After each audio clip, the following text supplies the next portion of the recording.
Hello and welcome to Mariology Without Apology. This is Dr. Mark Miravalle. And my friends, in this program, we're going to be talking about Medjugorje. And I want to start the program by a happy admittance. I entirely believe in the authenticity of these apparitions. Um, as the church allows me to, I've seen the fruits both globally and personally. And so I want to present a factual and objective presentation of Medjugorje. I'm just letting you know from the get-go, I absolutely believe it's the Mother of God. And I think there's very good reasons behind that. But I don't want to, in any sense, be privy of an ad hominem attack of saying, well, of course he believes, or of course he is in favor because he believes. Belief does not presuppose we can't do an objective treatment of the facts. Otherwise, who of us could talk about the reliability of the Gospels and the truth of the magisterium? These are things we believe, but we can certainly use reason to defend them as true, and we can certainly examine them objectively as well. So, yeah, I love Medjugorje. I think it's an untold grace from Our Lady to humanity. So having said that, let's go through some of the foundational facts. I want to start with the position of the church, and this it shouldn't be debatable. This is simply documentable. What does the church believe at this time regarding Medjugorje? I do want to, as a kind of initial caution, say I find in the literature regarding Medjugorje untold, great quantities of kind of he said that or she said that, and undocumented sources, not primary sources. And I would encourage you to examine Medjugorje as if a official church commission would do so. I've been on over 5 commissions, official commissions for the church on 3 different continents. And so I can speak with a little of experience of how a proper commission examines the facts. And that is, the first thing is to eliminate the hearsay, eliminate the, I heard, make sure that we're talking about primary sources, both in terms of the visionaries, what they're reporting, and in terms of the facts around that, but also on what the church officially says about this.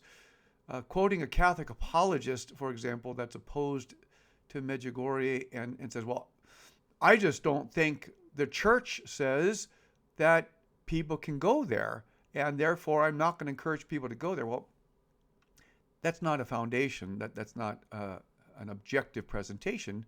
We have to say that indeed the church does, at this point, permit official pilgrimages.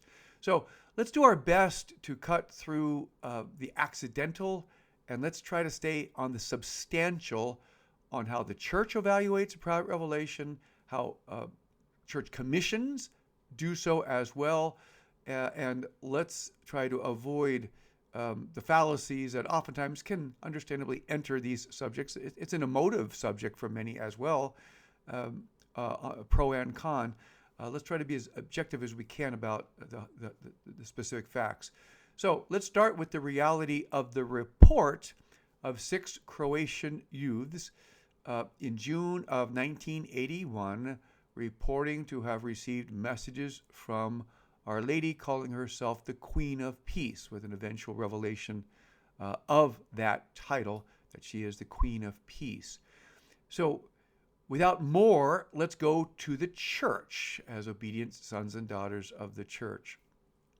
The first bishop of that region, of the Diocese of Mostar, this is now in Bosnia-Herzegovina, before sometimes referred to as ex-Yugoslavia, the overall region and in fact the country.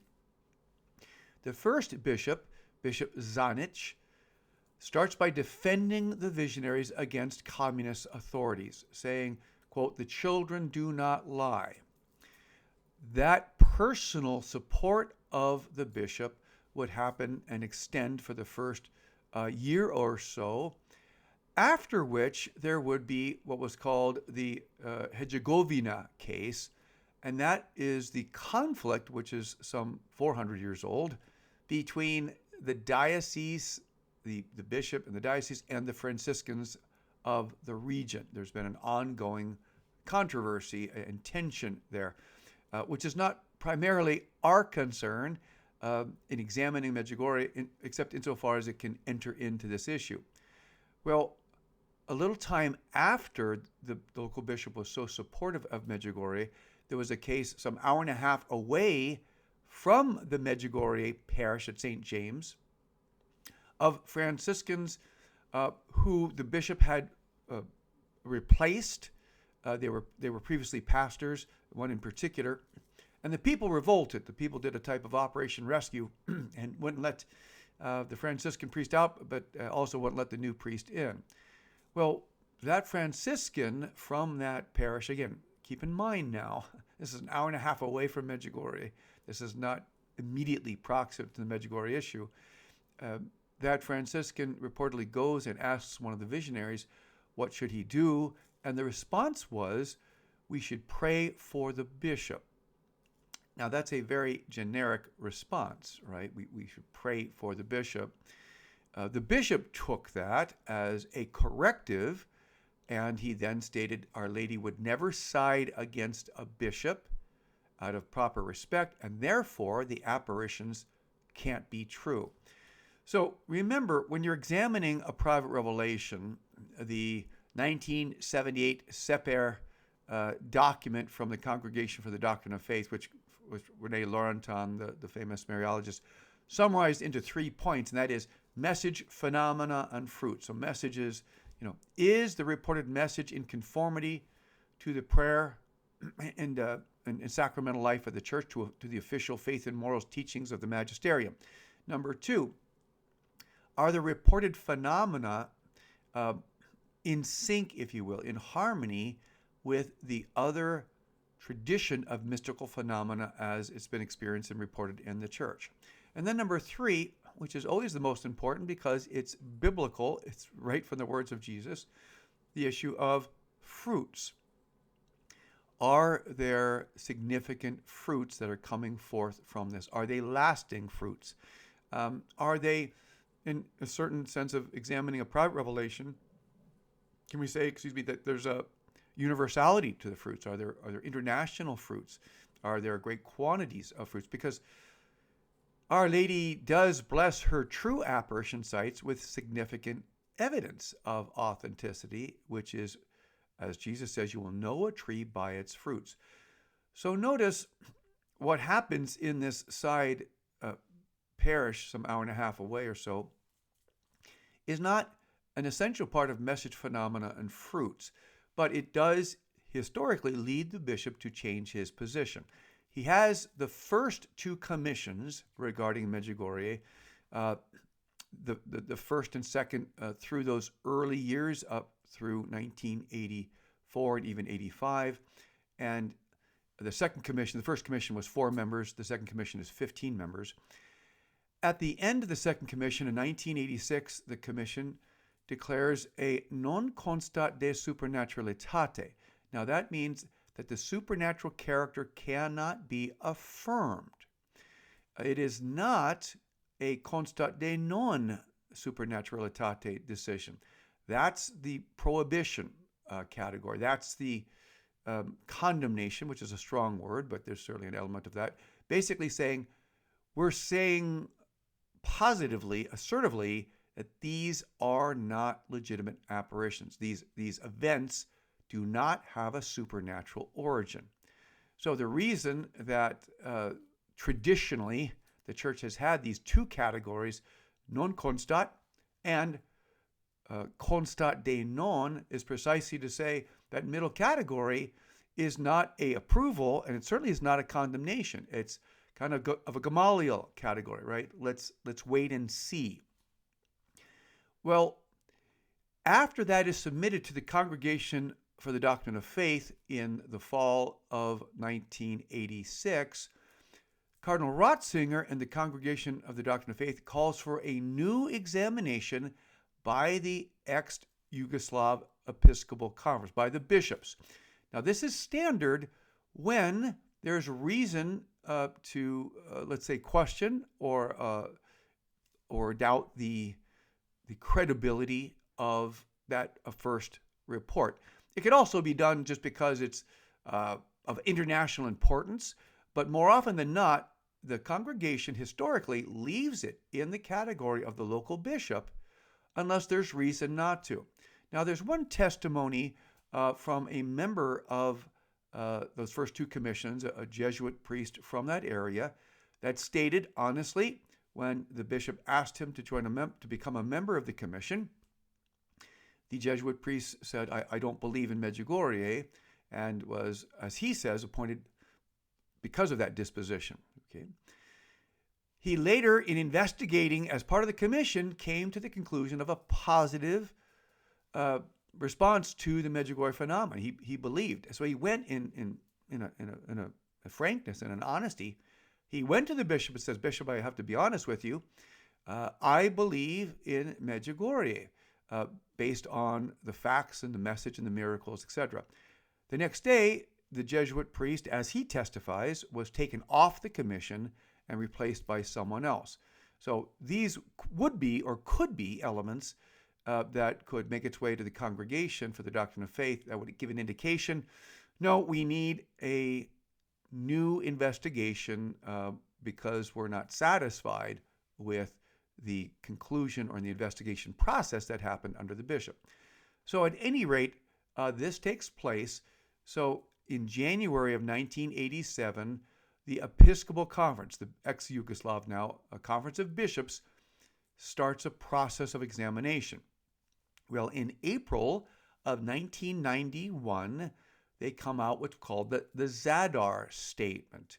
The bishops were meeting in Zadar, and so the Zadar Statement is technically the still official church position on Medjugorje. And that's why we want to underscore this and highlight it, because if you're saying, well, what's the official status? Technically, it's the Zadar Statement of 1991.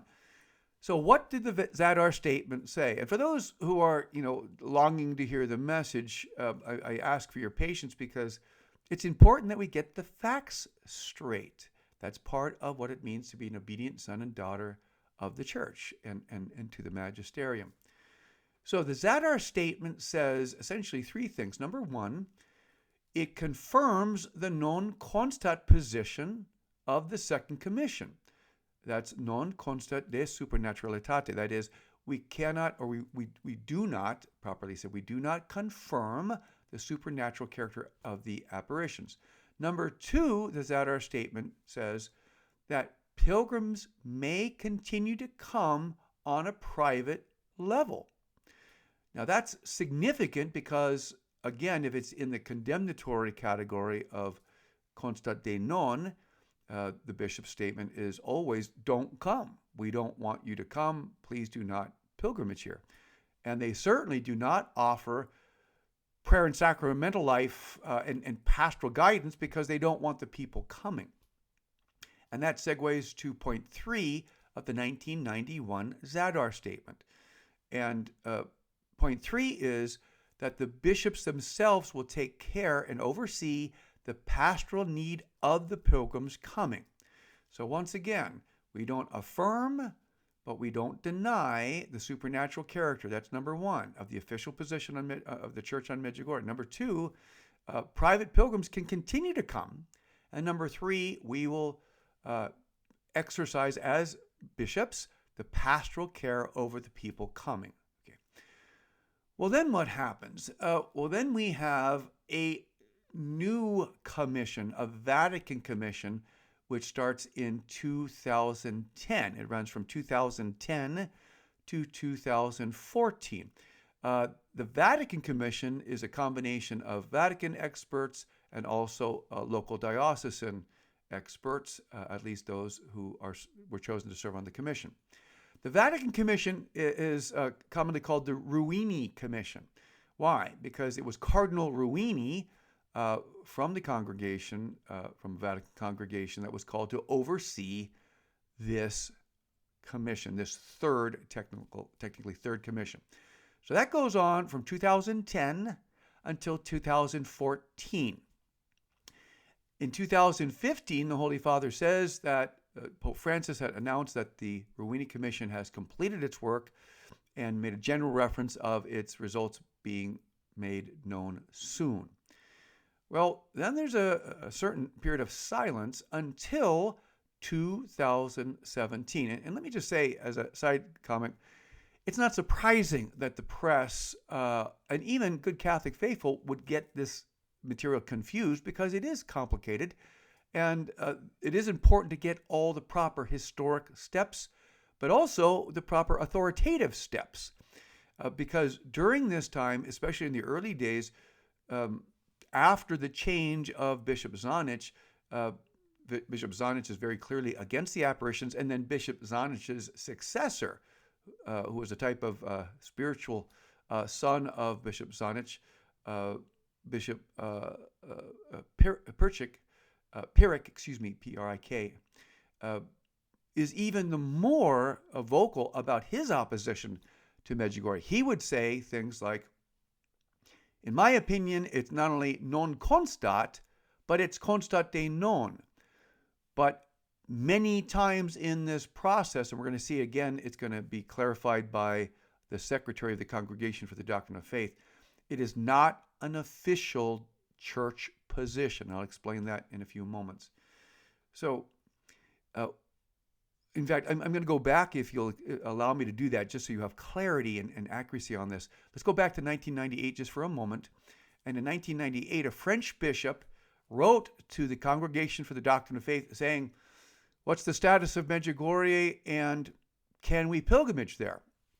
And at that time, the secretary for the Congregation for the Doctrine of Faith will respond to the question. And of course, at that time, the prefect is Cardinal Ratzinger, but the secretary is Archbishop Bertone, who would later become Cardinal Bertone and Secretary of State. It's very important to get the information from the Congregation for the Doctrine of Faith, which has a authority over any local bishop's statement, especially regarding apparitions. So in responding to that French bishop's question, again, and this is May of 1998, May 31st, Archbishop Bertone says the following. Number one, that the personal comments of the local bishop are not the official position of the church. Archbishop Bertone specifies that while he has the right to his personal opinion, it is not the official position. And that's a document worth looking up if you're saying, well, how do I know we're typically supposed to obey the local bishop? And the answer is yes, unless the Congregation for the Doctrine of Faith has made a statement which has a higher authority. So in that May 1998 statement, you can find that, you can Google Bertone, statement on Medjugorje 1998, Congregation for the Doctrine of Faith.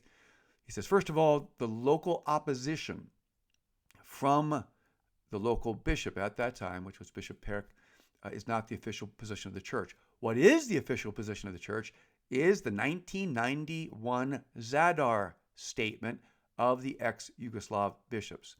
Number two, yes, pilgrims can go to Medjugorje as long as it is not, at that point, official pilgrimages. So the pilgrims could continue to go. So it's important that we hear from the Congregation for the Doctrine of Faith that the Zadar statement, and not the statements of the local bishop, who is very much opposed to Medjugorje, represents the official church position, 1991 Zadar statement. Okay, so going now to 2017. And so we had the Ruini Commission. Its results were given to the Holy Father. Keep in mind, the Ruini Commission is an advisory commission.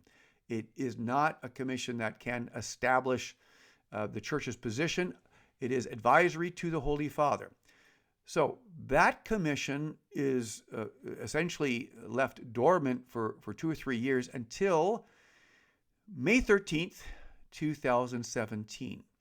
And on May 13th, 2017, Pope Francis, our Holy Father, is returning from Fatima.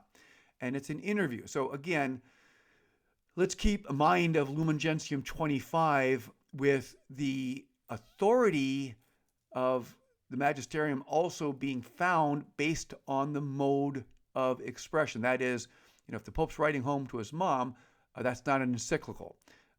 He's got to make it clear that this is something intended as an expression of the papal magisterium or the universal magisterium.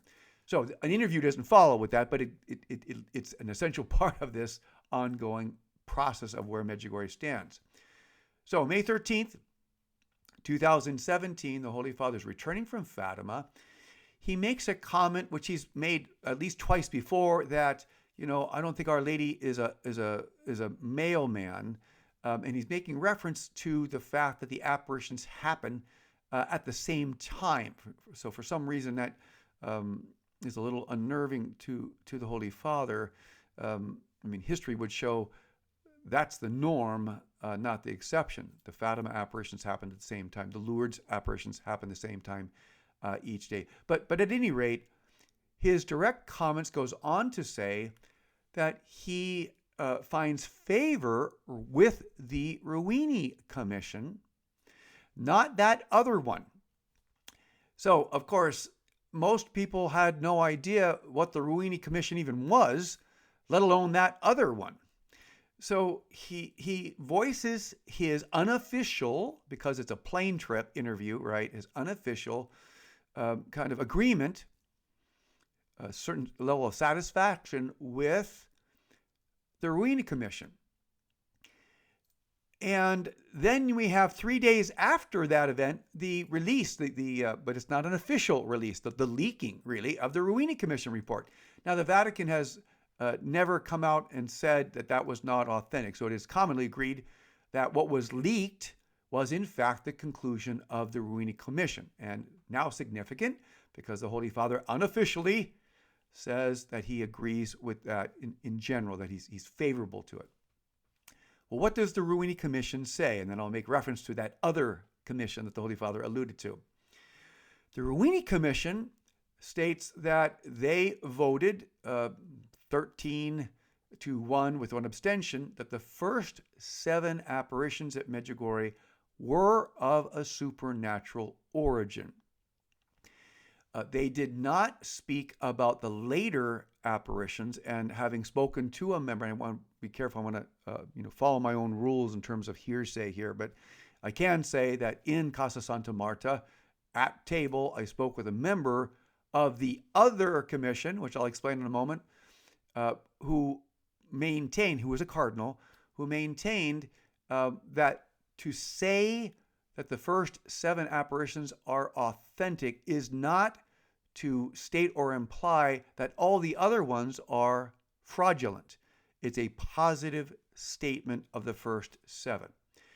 So if that were indeed a position that the Holy Father were to officially accept, well, that would put Medjugorje along the same status, a constat de supernaturalitate status, like Lourdes and Fatima. Okay?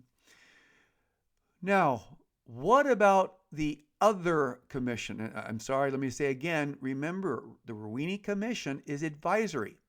So you can't make a conclusion of Medjugorje being on that same status until the Holy Father confirms that Ruini Commission.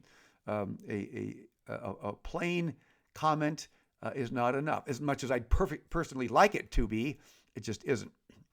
Now, what was the other commission? Well, the other commission, which the Holy Father made a rather derogatory, a rather negative comment about, was actually a subcommittee in the Congregation for the Doctrine of Faith, and who had a much more negative position of Medjugorje, and it was a cardinal from that commission that I spoke with directly during a stay at Casa Santa Marta, where the Holy Father is in residence, and he confirmed that this other commission was more negative on Medjugorje, but also confirmed that you cannot declare the other apparitions reported at Medjugorje after the first 7 to necessarily not be authentic. Okay. One more. Where do we stand now? Well, let's go to May 12th of 2019, on May 12th of 2019, Pope Francis gave permission for official pilgrimages to Medjugorje. Now, this is historically unprecedented. No pope has ever given official pilgrimage status to an apparition which was not yet approved. And in the interim period from 2017 to 2019, the Holy Father had also appointed Archbishop Hoser from Poland, who we recently lost due to COVID, but he was a very strong advocate for the spiritual fruits of Medjugorje. He would also distinguish that he was not speaking about the supernatural character, but he was testifying to the unambiguous and really ubiquitous spiritual fruits of Medjugorje that he witnessed firsthand. He would say comments, and again, these are all interviewed comments which are in press from him, direct sources, that Medjugorje is the spiritual center of Europe, and it could be the spiritual center of the whole world because of the graces coming forward from there. He also, in one interview, stated that he believed the apparitions would be approved shortly, whatever shortly means. All right. So, the present status of Medjugorje is non constat de supernaturalitate. It is not approved. It is not condemned. Official pilgrimages may happen. People can certainly believe in Medjugorje as long as they always keep a final, definitive obedience to the final, definitive judgment of the Church. But it must also be noted, so for example, last May in 2021, the Holy Father had worldwide rosary prayer against COVID to intercede, to mitigate COVID. And one of the spots that the Vatican chose was Medjugorje. And also for the youth meeting, Pope Francis himself sent a message to Medjugorje.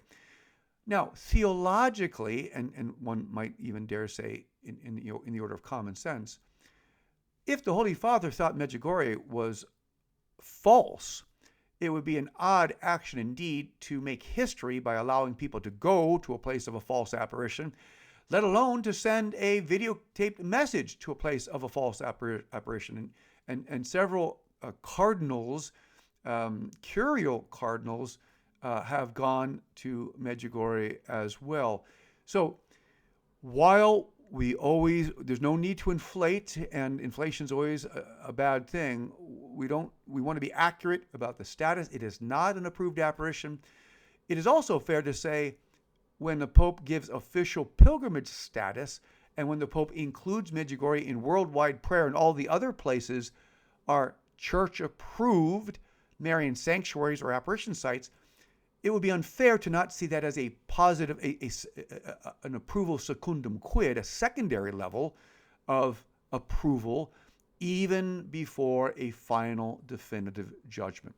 Okay, I hope that's helpful in terms of the facts of the status of Medjugorje. Now, let's talk about the message. And once again, as I've mentioned now for a third time, I believe Medjugorje to be a tremendous grace for the world. What is the heart of the message of Medjugorje? I would break it down into 5 categories.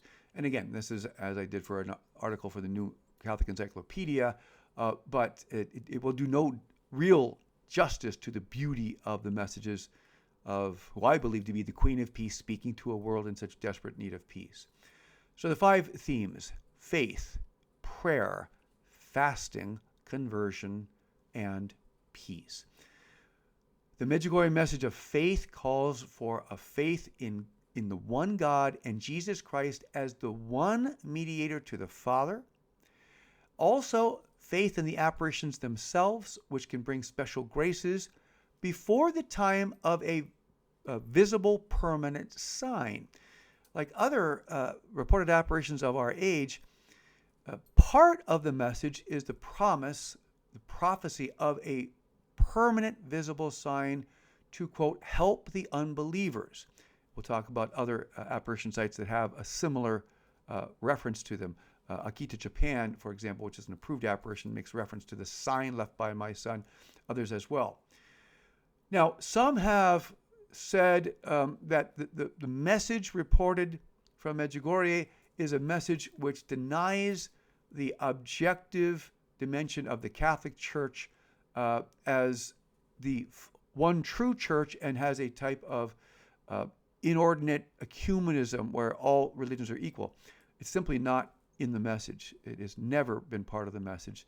In fact, what Our Lady said, according to the visionaries, as confirmed by the Franciscans who were directing them at the time, that Our Lady says, you and the world have made the divisions. There is only one religion. And it confirms that Jesus Christ is the only mediator to the Father. The second message is the message of prayer. And this is an extraordinarily extensive message in the sense that she calls for a greater quality and quantity of prayer. She will often, in a given message, just say 3 times, pray, pray, pray. This emphatic call from the Queen of Peace to humanity today to do a better job, a more generous response to the call of both prayer in its quality, and that's why she talks about a prayer of the heart, but also in quantity. So what are some of the specifics Our Lady asks for? Well, first of all, she calls the Mass the, quote, gift of the day for the faithful, and invites all to accept this gift of the day when possible. She also asks for, initially, back in 1981, the 5-decade rosary, and then in 1984 she added or extended that to the invitation to pray the 15-decade rosary daily. Now, some might say, well, that's just over the top. I mean, who can get that in? Well, let me tell you 2 people that get it in. One was St. John Paul II. He daily prayed the 15 decades, and I would dare anybody to compare their schedules to the papal schedule of a pontiff in terms of not only busyness, but justification for giving up prayer for getting things done. He's the vicar of Christ. He's responsible for 1.03 billion people, and he has an influence on 7.8 billion. That means everybody in some way or another. So John Paul II prayed the 15-decade rosaries, and 15-decade rosary, and when hearing so, a cardinal named Jorge Bergoglio decided he would do the same thing. So Pope Francis also praised that 15-decade rosary, did as a cardinal, and testified that he did so in imitation of John Paul II, and there's every evidence that that continues. At any rate, I think we have to be careful to just a priori say that we're not capable of praying the 15 decades daily. At any rate, it's her call from Medjugorje. That's why in many references, Medjugorje rightly can be seen as the fulfillment of Fatima, where Our Lady of the Rosary calls us to pray daily that rosary. Along with daily Mass and the rosary, she's called for Eucharistic adoration. She's called for consecration of each person to the Sacred Heart of Jesus and the Immaculate Heart of Mary.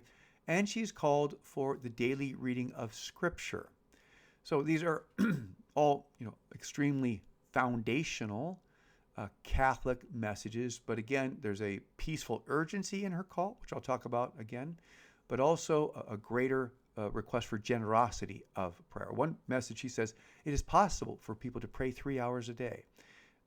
Again, we might balk at that almost a priori, but perhaps we have to listen. Perhaps especially if she knows what is yet to come. And maybe we do need to strengthen and to be more generous in prayer in light of the protection and the intercession it does, not only for us individually, but for humanity. The third theme of Medjugorje is the theme of fasting. Initially, Our Lady, again in 1981, asked for a strict fast on Fridays. In 1984, she added Wednesday as a day of strict fast. Her message, fast strictly on Wednesdays and Fridays. Now, the visionaries then asked Our Lady, what is the best fast? Our Lady's response was, the best fast is a fast of bread and water. Now, again, in fact, I'm thinking of a person I still consider a friend, but very much against Medjugorje, and it was because of his personal inability to fast. He said, why would Our Lady ask me to fast 2 days a week? She knows I can't do that. And he had good reasons that he couldn't, physical, medical reasons. And for this, my friends, we have to remember, Our Lady is giving one message for 7.8 billion people. Of course, we have to adapt it according to our state in life, which the spiritual giants always remind us is the way we obtain sanctity, according to our state in life. But still, it is legitimate for Our Lady to call us to a more generous penitential life as well that more reflects the practice of the early church. For example, in the early church document called the Didache, the teaching of the 12 apostles, probably written in the generation after the apostles, somewhere between 60 to even up to 120, 130 AD, it says in chapter 8, do not fast like the hypocrites on Monday and Thursday. That's a reference to the Jewish practice, which was a 2-day-a-week fast. You, Christians, are to fast on Wednesday and Friday. So you see, my friends, I believe our Blessed Mother is calling us back to a more committed ascetical practice as was already practiced in the early church. This is not something new. This is a return to greater prayer and fasting. And we know what Jesus says about the power of fasting in terms of expelling Satan. And Satan is very active today. You don't have to be prophetic to know that or to even say that. And so prayer and fasting is a great 1-2 punch. Fasting is, as one author said, the prayer of the body. Fasting is also a great assistance in terms of intemperances of the body. So, for example, fasting as a remedy towards impurity, towards porn addiction, can be very powerful because you're trying to regain a mastery of the body that the soul is calling the shots, not the body. And fasting has always been a great way to assist what John Paul would call self-mastery. So Our Lady at Medjugorje has asked for a fast on Wednesdays and Fridays. In one request from the people, this was also in the late 1980s, 1986 if I recall, they said, well, what about during harvest time? And Our Lady said, during harvest time you may add fruit. And so Our Lady is already manifesting her understanding that we have to have a state in life. And if I say as a very brief side statement, when we're talking about fasting on bread over there and in Europe in general, it's real bread. It's whole wheat. The bread has olive oil. The bread can have nuts and fruits.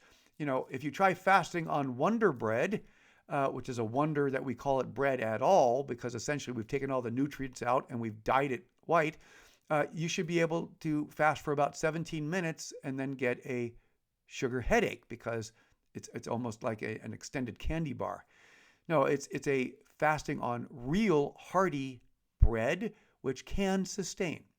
It also has a beautiful symbolism because when you fast on bread and water, for those who are able, it's almost like fasting on the prayer and sacramental life of the church. The waters of baptism, the bread of the Eucharist, and so we're allowing our Lord to sustain us. At any rate, always according to state in life, but it is a general message for us to return to what was the fasting practice of the early church. We know, postscripted, that the 2 days we have to fast is Ash Wednesday and Good Friday. So it's well along the tradition, and also clearly something we need and something that Jesus says in the gospel. When the bridegroom is gone, then they shall fast. The fourth message of Medjugorje is the message of conversion. Now, the message of conversion, according to the Medjugorje message, is very connatural, we could say, with the message of St. John the Baptist to repent and believe. The first apparition of Medjugorje, in fact, happened on June 24th of 1981, the feast of John the Baptist. The heart of the call of conversion in Medjugorje is the sacrament of confession. Our Lady has asked for at least monthly confession as a means of ultimate conversion to Christ. She has said confession would be the, quote, medicine for the church in the West, that many would return to the church if they would avail themselves of the sacrament of confession. So this, again, in a real sense, is just returning us to a Catholic 101. When we go to confession at least once a month, we're not saying necessarily we're in mortal sin once a month. It means we want the graces, the particular graces, the sacramental graces, which remember, with confession means you're going to get graces specific to the sins you just confessed.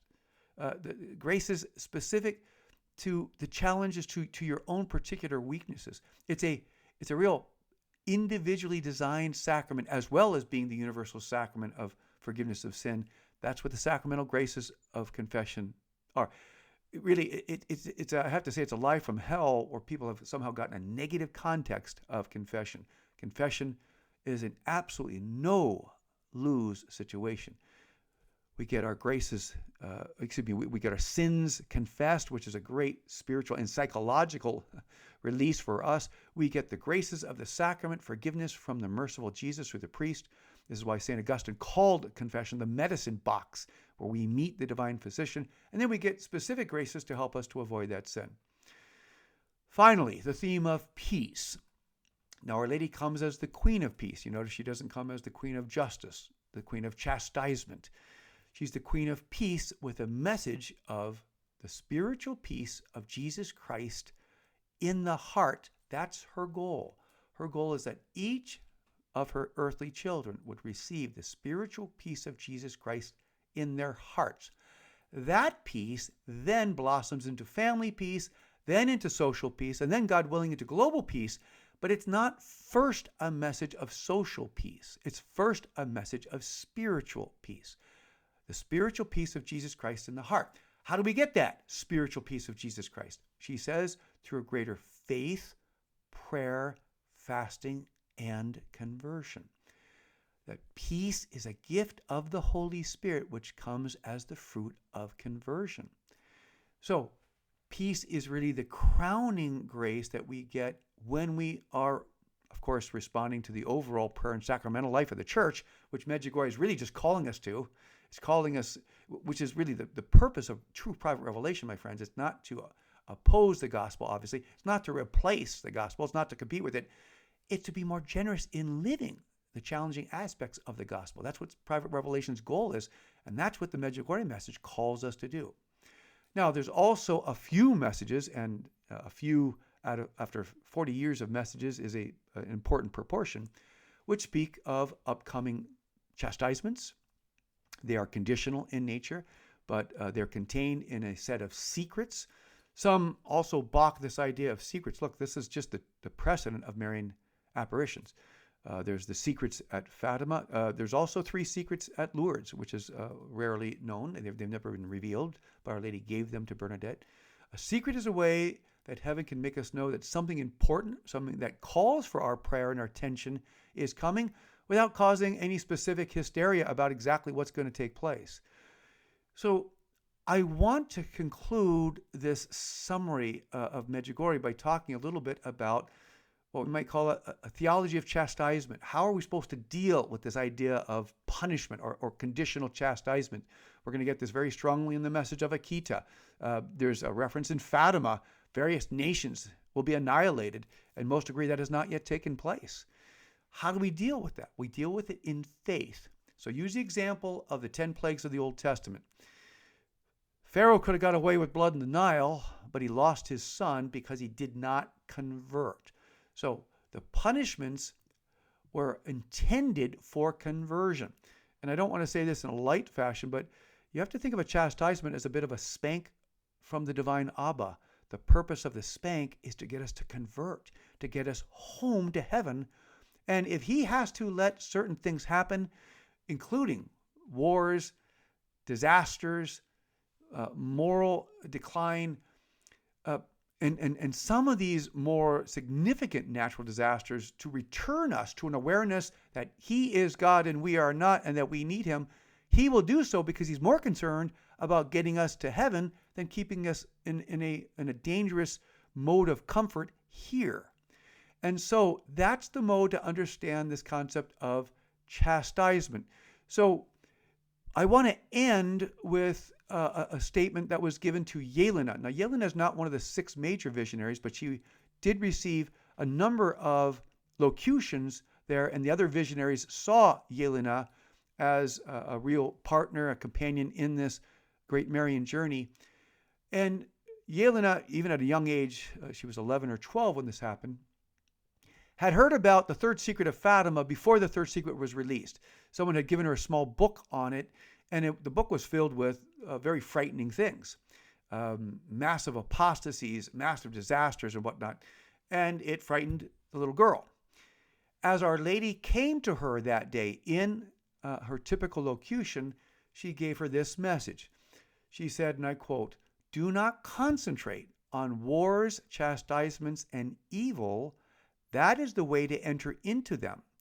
Your duty is to accept divine peace and to live it." And my friends, I would offer that last line as the best overall summary of the Medjugorje message from the Queen of Peace to you. Your duty is to accept divine peace and to live it. And for us to be vessels of the peace of Jesus, through Our Lady's intercession, we have to pray more. We have to hit the sacramental life of the church more. We have to be more focused in our daily planner on things of the Spirit, things of Jesus, than the things of the world. So I believe the Medjugorje message is an incredible gift of Jesus through Our Lady to humanity today. And I pray that your heart is open as well. And again, I would bring it to the heart. We are, as members of the faith, both people of head and heart, and the head deserves good analysis, but the heart deserves its respect as well. And pray about incorporating these elements of Medjugorje, because in fact, as you heard, they're all just elements of prayer and sacramental life in a greater generosity and a greater commitment, perhaps than ever before, so that we can have the spiritual peace of Jesus Christ in a world that A, is not going to give us any peace. That's clear. It's I think unprecedented in its peacelessness. And B, we need to be vessels of peace, examples of peace, witnesses of peace, because when they see peace in us, they'll be open to the peace of Christ that comes to us through the Queen of Peace. Thanks for being with us for this Mariology Without Apology. This is Dr. Mark Miravalle saying God bless you all.